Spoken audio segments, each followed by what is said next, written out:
Welcome to Shores Prepping. Thanks for watching. Please like and subscribe, share. I need all the help I can get. Hyperinflation. It's coming. And I lived through Jimmy Carter's hyperinflation, and let me tell you something. It was totally, absolutely miserable. That was in the 70s, late 70s, early 80s. Most of you may not have even been born by then, so let me give you a clue. Hyperinflation comes in right away. Food prices go ballistic. At when I was living through that, hamburger used to be 49.59 a pound. It went to $1.29 a pound in the first year. My wages, unskilled labor was 4.25. It took 2 hours of wages to buy a package of hamburger. Think about that. Bread went from 4 for a dollar to 59 cents a loaf. Gasoline went from 49.59 a gallon regular unleaded to 99 cents a gallon. Pair of Levi jeans, which was real popular back then, again I'm talking mid 70s, late 70s, early 80s, went from $7 to $10 a pair all the way up to $15, $20 a pair. Tennis shoes, which was common, $5, $6 a pair, went to $15 a pair. Rent went from $150 a month for a 2-bedroom unfurnished apartment to over $300 for a 2-bedroom unfurnished apartment, and there was a waiting line. Mortgage interest rates went from 6% to 20% interest by the end of 4 years. Name brand canned vegetables that were going for 5 for a dollar went to 99 cents a can. Steaks you didn't see in the meat counter. It was ground hamburger, hot dogs, buds, beef, lunch meat, dried beef, chicken, that type of stuff. Plenty of sandwiches, lots of macaroni and cheese, meatless spaghetti, bologna sandwiches, and even then bologna went ballistic. And I'm putting it in context, when you're making $4.25 an hour, and it takes 3 hours of work basically to fill up your car so you can go to work. That's what I'm talking about, hyperinflation. The stuff we enjoyed the most, going out to the movies, socializing, going out to bars, went away. You couldn't afford it. You could not afford it. Date night was a rarity. It became social gatherings. BYOB, bring your own bottle.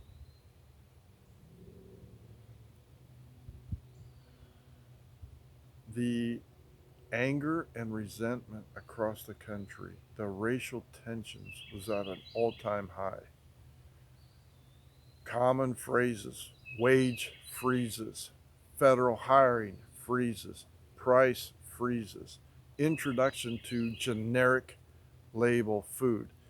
And let me tell you something, generic label food is seconds. When you open up the can of green beans or peas, you got pieces, stems, much smaller sized vegetables. They were seconds. Instead of paying 99 cents for Hunt's, Del Monte, whatever it was per can, you got generic at 59 cents a can, and the quality was noticeable immediately. Get used to eating seconds, not top choice. So your quality of food went down. You weren't able to buy homes because you couldn't afford 20% interest, and you couldn't afford the $8, $9, $10,000 down payment that was required, even though he instituted a program for first-time home buyers, and I qualified for that. I still had to come up with $1,500, which I was able to do.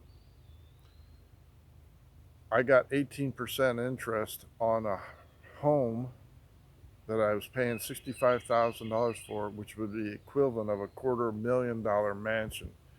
My mortgage payments, and I had just gotten married, our mortgage payments, and this is in the late 70s, early 80s, our mortgage payments were around $1,100 a month. By the time Reagan got voted in and that buffoon got kicked out, the military was decimated. The malaise, Jimmy Carter's words, across the country was so potent you could feel it. People were miserable. They were unhappy. It wasn't until 2 years into the Reagan administration I was able to refinance our home, and we went from $1,100 a month payment, working 40 plus hours a week. We got a pay raise by refinancing. We actually brought it down to $700 a month. That was a $400 a month increase in pay. We were actually able to buy groceries that would last a week and a half, 2 weeks. Generic food labels, second quality. Generic coffee was awful. Name brand coffee had gone ballistic. You used to be able to buy Folgers coffee for like $2.50. It went to $6, $7 a can. Quiet! Guard dogs on duty. Gasoline prices, like I said, 59 cents to $1.90 to 99 to $1.29 a gallon. Brand new car prices was ridiculous. Couldn't afford it. Home foreclosures, business foreclosures, businesses just shutting their doors was rampant. That's what hyperinflation, overspending does, and this is what it will happen to us. There is no secret sauce to survive it other than stocking up on food now. Canned food. Buy what you can with what you can. Try the different potted meats. They taste different. They're not fresh out of the counter, but I guarantee you, fresh meats are going to go so expensive, you're going to wish you had stocked up on that by freezing it. Try your Spams, your Vienna sausages. Some of them aren't bad. Your canned beef will taste different, but get used to that. If you've never tried a can of Spam, I suggest you buy it. Spend $1.49, $59, whatever it is. It used to be 25 cents a can.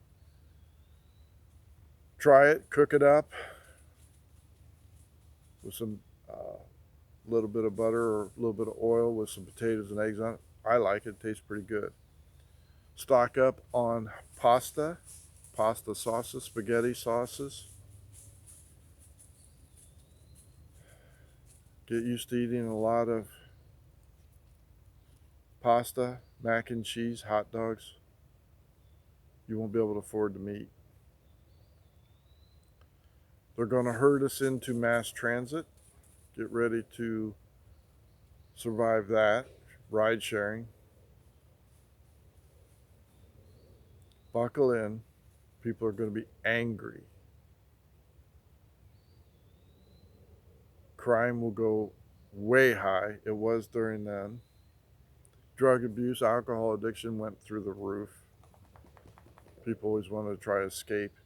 The other thing too was move here, move there. There was no place to move. We were all caught in the hyperinflation. Prices were anything more expensive to the more population, bigger cities you got to. I hope this helps you. I'm trying to remember as I'm talking about it, in case I forget stuff, but it was awful. I was never so glad to see that buffoon get voted out of office. He completely demoralized America, decimated our military, embarrassed us when our helicopters crashed trying to rescue our hostages that were taken in Iran. He was an apologetic idiot that had no business being elected, but people were tired and trying to move past the Vietnam War, and he wanted to be the president that united us. Whenever you hear that, get ready. Hang on to your wallets. He's going to unite it by creating all of us being poor. Okay, folks, enough of the tirade. It's Memorial Weekend. Give thanks to those who served and sacrificed, not only their lives, but away from their home. Beautiful morning here in Ohio, although we had 3 days of miserable cold weather. And when I say that, 45 degrees, I thought we were going to get snow in May. Give thanks. Let's hope hyperinflation doesn't happen, but it's coming. Make friends, form groups, get yourself right with God, get baptized. Like and share my channel. I appreciate you, I really do. I need to grow. I'm trying to improve my quality and content. Thank you so much. Greg out.